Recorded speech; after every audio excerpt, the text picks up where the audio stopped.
I said there is no evidence to state that God doesn't exist.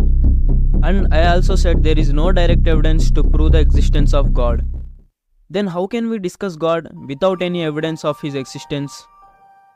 In this kind of situations, geniuses use a technique called philosophical argument. What is philosophical argument? How can we prove the existence of God with this? Don't worry, we can discuss it in our PS series part 2. Hello viewers, welcome to Assorting Cults.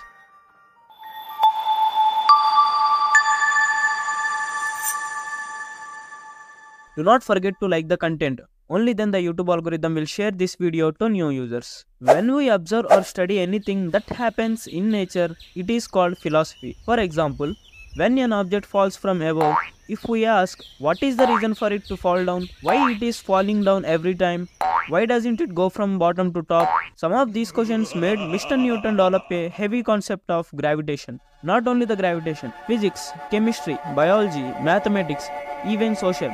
All the sciences that we study were born from the observations of philosophical thinkers. Socrates, he is called the father of Western philosophy.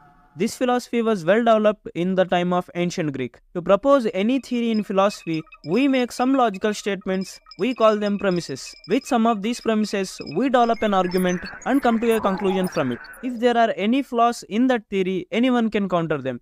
In this manner, theories are modified and become perfect. Isn't it wonderful? The fact is that every theory has flaws. These flaws come out as technology develops and those theories get modified. The Bohr atomic model that we studied, relativity, modern theory of evolution, expansion of universe, all of these were modified theories.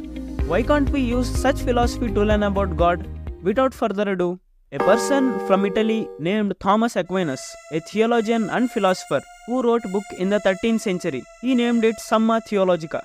In this book, he introduced 5 philosophical arguments to prove the existence of God. The argument from motion, the argument from causation, the argument from contingency, the argument from degrees of perfection. The conclusion of these 4 arguments is the same, so they are collectively called the Cosmological Argument.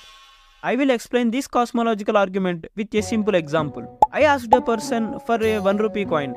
He said he didn't have it and asked another person. Even the other person also said he didn't have it and asked another person. But finally, I got a 1 rupee coin.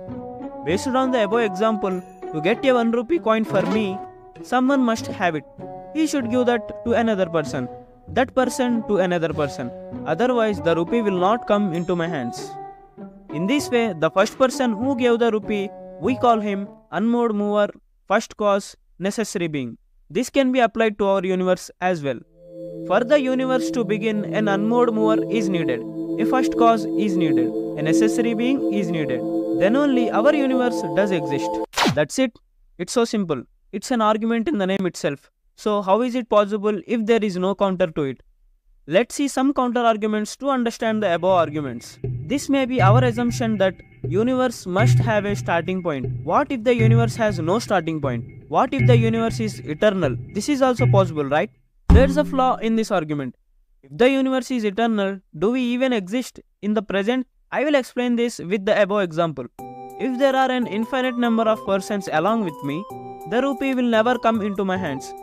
Because one person asks another person, that other person asks another person. This will continue to eternity and I will not have a person who gives me that 1 rupee coin. This is called the infinite regress fallacy. But our science does not accept this. The reason for this is the Big Bang. To learn about the Big Bang, go and watch the first part of our PS series.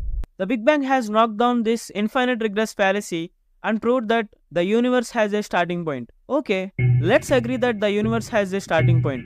What if the universe started from nothing, without the need for anyone? There is also a flaw in this argument. If I got 1 rupee coin, the first person should have a 1 rupee coin. If no one have it, I won't get it. Just as everything in this universe is interdependent, humans depend on plants for food.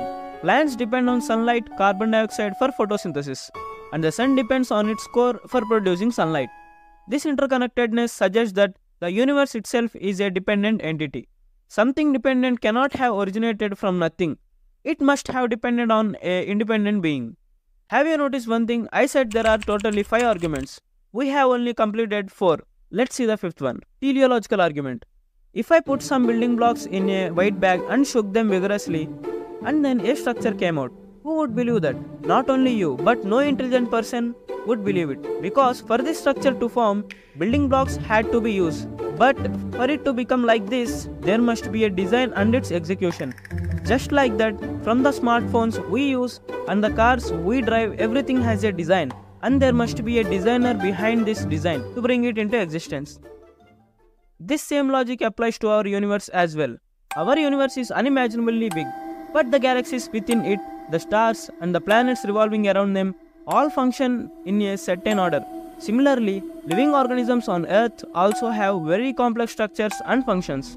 When we can understand that a simple smartphone definitely needs a designer to be made, then isn't it foolish to believe that this entire universe came into existence by itself without a designer? Alright, then let's see a counter argument to this argument as well. Theory of evolution. Living beings have evolved through genetic mutations and adaptations to external factors. Got you. You used Big Bang because it supports your argument. How would you explain this? It's so simple. Just as a potter can create a pot in an hour, or a software developer can create a new software program in a month, evolution is an executing process with a designer and a timeline. There is a huge difference between Big Bang and theory of evolution. While the Big Bang is a well-established theory, evolution is still undergoing development. That's it guys. Believing in God blindly is not as strong as understanding the possibility of God's existence. This understanding can strengthen our faith. I think everyone's belief to God has increased so much. But show it on subscribe button. The button should break on impact. We think that God and science are opposite, but it's not the fact. The first and second parts of PS series serve to bring a scientific imagination of what God really is. It's so true that evidences, proofs and philosophies are so boring to our brain. I know that everyone is interested in listening to stories. Let's tell a story with exciting and thrilling scenes in our next part. This is not a normal fictional story, but an old story in our scriptures. Don't miss it.